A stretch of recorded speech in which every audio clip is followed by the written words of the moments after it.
এখানটা আমরা মাছ দিয়ে কচুরমুখী রান্না করব। প্রথমে কড়াই তেল দেব, তেল দেওয়ার পর তেলটা গরম হয়ে গেলে পেঁয়াজ কুচি আর মরিচ কুচি ভালো করে পেঁয়াজটা নাড়াচাড়া দিয়ে ভালোভাবে ভাজতে হবে।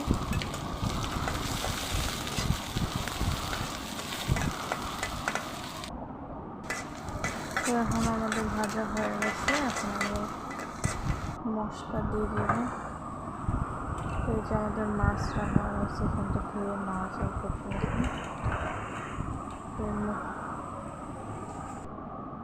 এখানটায় যে হলুদ গুঁড়ো 1 চামচ দিয়ে দিলাম, 1 চামচ দিয়ে রাখা ভালো করে মধ্যে দিলাম। তারপরে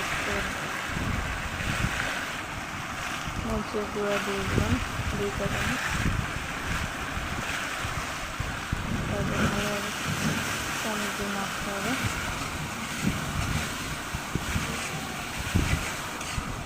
ভালোভাবে মশলাটা কষানো হবে। তারপরে 1 চামচ লবণ দিয়ে দেবো।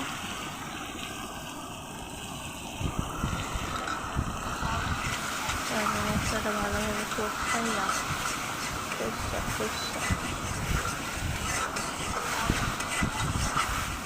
লালভাবে যখন মশলাটা সুন্দর করে হবে, তখন মাছ আর কচুরমুখিগুলো দিয়ে ভালোভাবে কষাইয়া পানি দিয়ে কষে এই যে পানি দিয়ে দিয়েছি।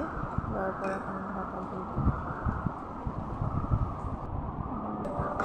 এই যে পানি